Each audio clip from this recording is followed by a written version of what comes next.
Hi everyone, this is Doron and today I'm going to show you the best treehouse ever. A neat little card game that is a filler game. It's a quick game, it takes about 30 minutes, could be even less than that. It's for 2 to 4 players and age 8 and up. I played this already with my 8-year-old son, plays neatly. Now the rules tell you to take few things out of the game in order to be able to play it with younger kids, and these are the game changer cards. Just remember, playing with younger kids, at least at the beginning, game changer cards can be out, at least according to the rules. Now here we have the scoring track. In this game, whomever scores the highest after 3 rounds wins the game, and you build a treehouse here using cards. After each round you score points. You have the ability to change the scoring at each end of round. And without further ado, let's just show you how it is. So this is a card drafting game. Everybody starts with 6 cards, which from those you choose one card, keep it, pass the cards to the next player, then everybody plays the cards at the same time. So I'll just play a couple of turns here, or maybe just finish this card, this hand, and then we'll move on. But the way that you would place each card is a great art, by the way. Sorry for not focusing on there, but each card is really what's important is the color on it. Let's say I would select this card here, place it face down and pass the deck to the other player. That player will choose another card of their own and pass it to me, and then we reveal at the same time. Now when we place, we stagger the cards on top of the tree base, basically. Now you can have only one card on an edge, which is here basically. They are the only cards that can basically be laid over one card below them, so this is a valid move. Now the key here is maintaining a balance in the tree. So if I place a card to this side, I have a balance marker that will have to sway to move to that side, which will be the case here. If I would have placed the card on that side, I would have moved the balance token towards that side.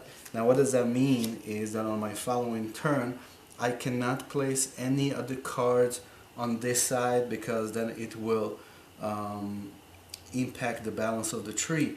I will have to place a card onto the other side of the tree to bring a balance back. Okay, so now let's ignore, for example, the card drafting mechanic. Let's pretend every card that I place down is after choosing a card and passing the deck to the opponent.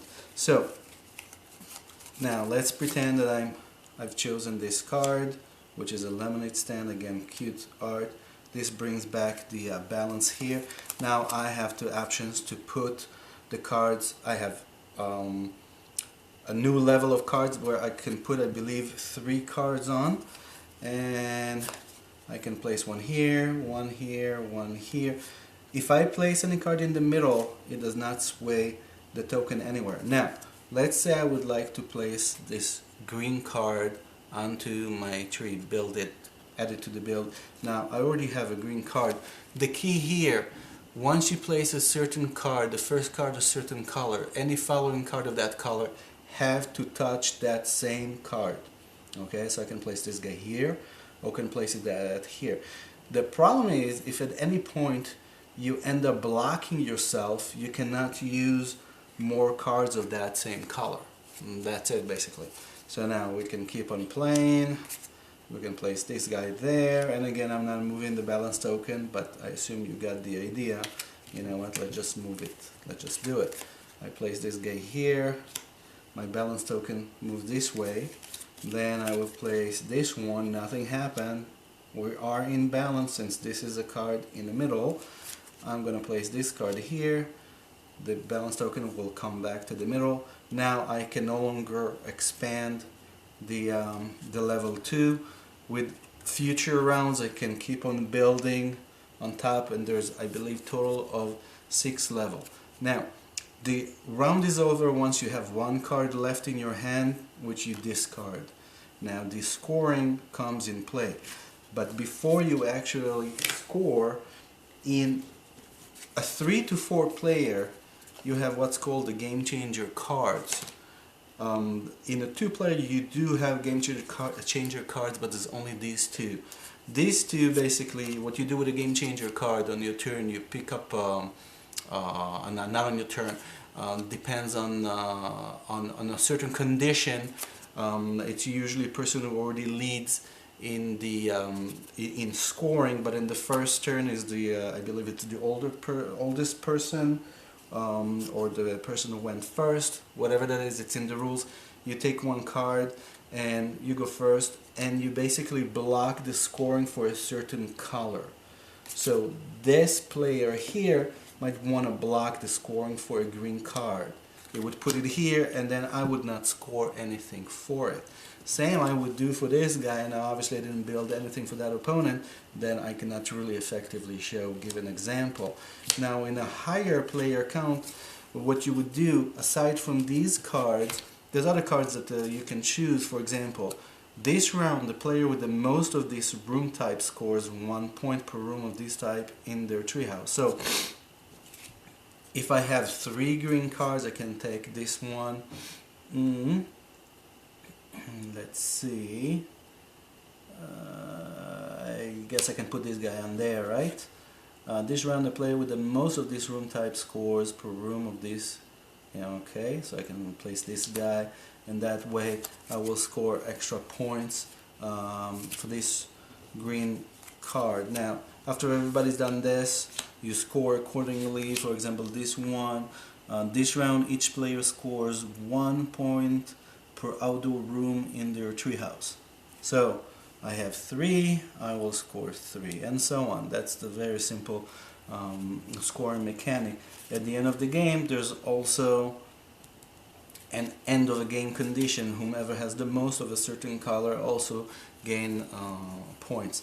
And that's how the game will keep going. There's 3 rounds, like I said. Each round you pull out 6 cards. That it's a drafting mechanic, that exactly like I was showing.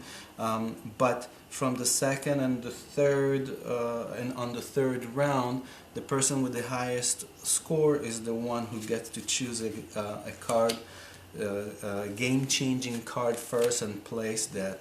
And that's really it. Now there's also some bonus cards. Those I didn't get into. I was just showing the basic game, and to be honest, I haven't played with those. Even though that these guys are looks pretty simple, I cannot really touch base on those because I'm not sure what they are. There's also these cards, that are some cards that you can add to be blocked. If you don't have anything that you can do. I'm not sure exactly what these guys, again, and I apologize, but these guys, what these guys things, like if you can create certain formation, I guess blue, yellow, and red, you would score that much. And that's really it. So that's the best treehouse ever. I was giving this walkthrough just to give you an idea of the game, not going fully into the rules. Hope that this video helped you getting some understanding of this game. If the video was informative, I appreciate if you like it. I appreciate if you also subscribe to my channel. Remember, sharing is caring. Thank you very much for watching.